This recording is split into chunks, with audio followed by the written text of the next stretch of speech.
Chers compatriotes, il est temps pour nous de comprendre que nous ne devrons plus nous laisser distraire par ces gangsters d'études, ces grands bandits, ces pilleurs.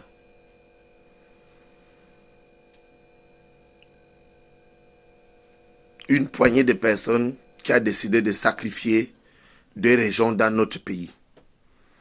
On les voit sous la haute protection, dont plusieurs sont gardés. Commençant par le roi Paul Biya alias Hitler, le grand gangster lui-même, le chef des bandits, l'homme qui a décidé d'organiser les crimes dans les deux régions que nous connaissons. Les régions anglophones, la région du sud-ouest et la région du nord-ouest. On voit, pendant qu'ils sont en train de nous distraire avec la qualification de Lyon, comme si c'était eux qui avaient joué, ou encore comme si c'était eux qui avaient été au stade, en organisant les débats inutiles, télévisés, pour distraire les Camerounais. En même temps, on voit nos frères anglophones en détresse une fois de plus. On voit des villages rasés, des vieilles personnes tuées, les enfants massacrés, les innocents mourant pour rien. Ce Camerounais-là qui demande tout simplement à vivre ou encore à circuler en paix, se font tuer, massacrer par sa milice tribaliste. Parce que un vrai Camerounais ne peut pas se trouver en train de tuer son frère parce qu'il veut satisfaire une poignée de personnes. Ça, c'est clair. Nous tous, nous savons de quoi nous parlons et le pourquoi nous parlons. Donc, d'autres font semblant parce qu'ils pensent protéger les bouts de pain dont je l'ai dit, c'est le Cameroun qui est le pain de tous et non un bout de pain qui appartient à une poignée de personnes. Et si ils continuent à défendre les bouts de pain, les qui vont défendre le pain entier qui est notre nation. Je profite, après tout et avant tout, nous sommes Camerounais, à donner un coup de chapeau et un très grand respect à nos lions. Donc aux lions indomptables du Cameroun. Mes félicitations. Bravo mes frères.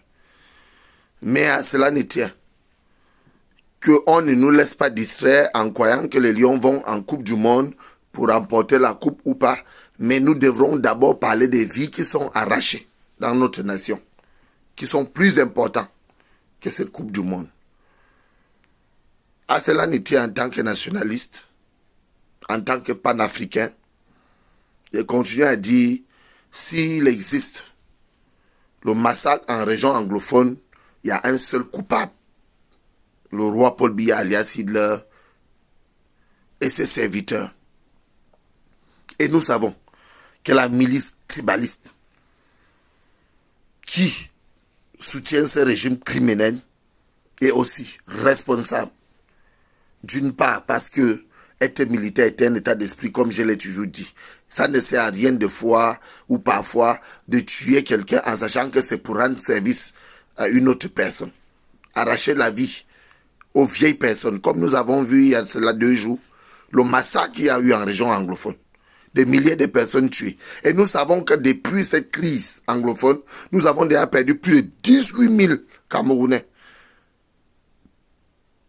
Tout simplement pour faire plaisir à une poignée de personnes. Le roi Biya et sa bande et sa clique. Ces zombies qui sont à étudier. Ces papas nivers, ces hommes fatigués. Qu'on continue à tuer les innocents. Qui cherchent à circuler, les citoyens camerounais, qui n'ont pas demandé à naître au Cameroun, qu'on continue à les massacrer parce qu'on veut faire plaisir à cette poignée de personnes. Moi, je dis non et je condamne cela fermement, avec dernière énergie. Donc, on voit la communauté internationale, l'Union européenne, l'Union africaine et l'opinion nationale, l'opinion internationale. Regardez et se taire. D'autres se disent préoccupants et préoccupé par la guerre l'Ukraine russe. C'est pourtant au Cameroun, on massacre les gens depuis 2014. Cependant, ils étaient où ce moment-là? Donc il faudrait que les gens arrêtent de se laisser distraire. Nous avons vu comment les maisons ont été rasées en région anglophone tous ces derniers temps.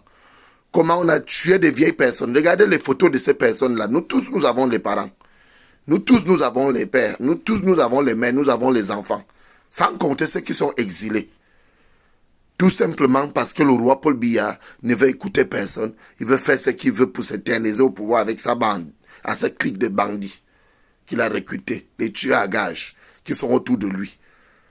Ceux qui ont dit, si tu continues mon petit, tu vas voir. Je ne vais rien voir parce que ceux qui sont là, que vous tuez là, sont des Camerounais comme moi. Ces Camerounais n'ont pas de problème avec vous. C'est vous qui avez des problèmes avec eux parce que c'est vous qui envoyez les gens les tuer. C'est vous qui partez chez eux. Envoyez ces gens chez moi, vous allez connaître que moi-même, je suis militaire et que c'est un état d'esprit et que je sais me défendre. Je n'ai pas peur de mourir ou d'avoir quoi que ce soit parce que vous servez de vos positions pour mater les citoyens. Moi, je ne fais pas partie des Camerounais qu'on peut mater.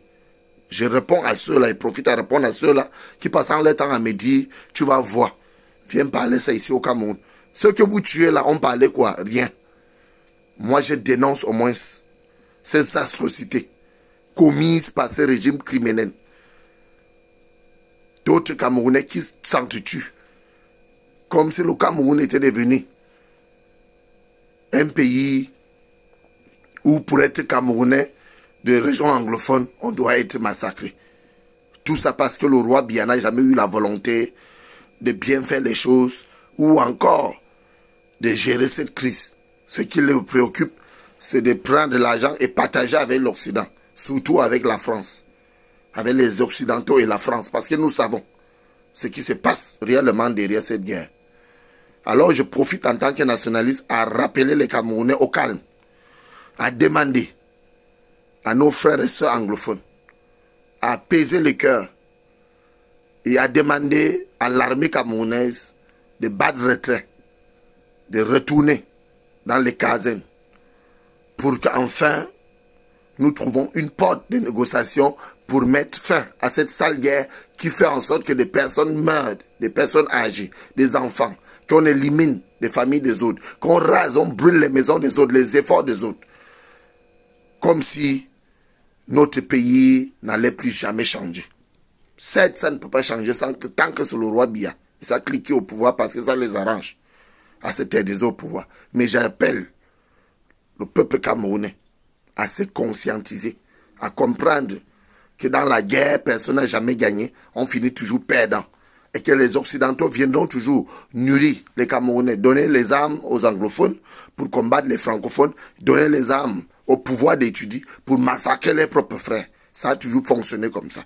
C'est pour cela que la plupart des organes, comme les communautés internationales, l'Union européenne, l'Union africaine, sont des organes qui vivent dans l'hypocrisie, un total hypocrisie. Donc quand quelque chose se passe, on condamne avec la bouche au lieu d'intervenir. Et c'est ce qui se passe au Cameroun depuis. C'est ce qui se passe dans notre nation depuis. C'est pour cela que ces oiseaux d'étudier, ces oiseaux de nuit, ces hiboux d'étudier, continuent à croire qu'il est aussi supérieur au Camerounais. On a vu son homologue Hitler, comment il est fini. On a vu le tout-puissant Saddam Hussein, comment il est fini.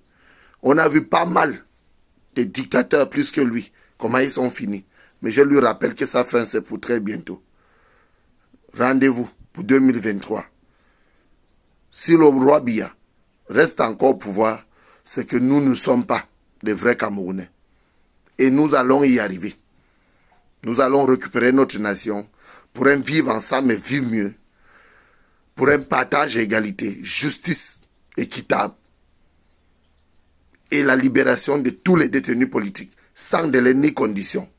Et un Cameroun nouveau, sans le régime Biya. Bien sûr. Je vous remercie.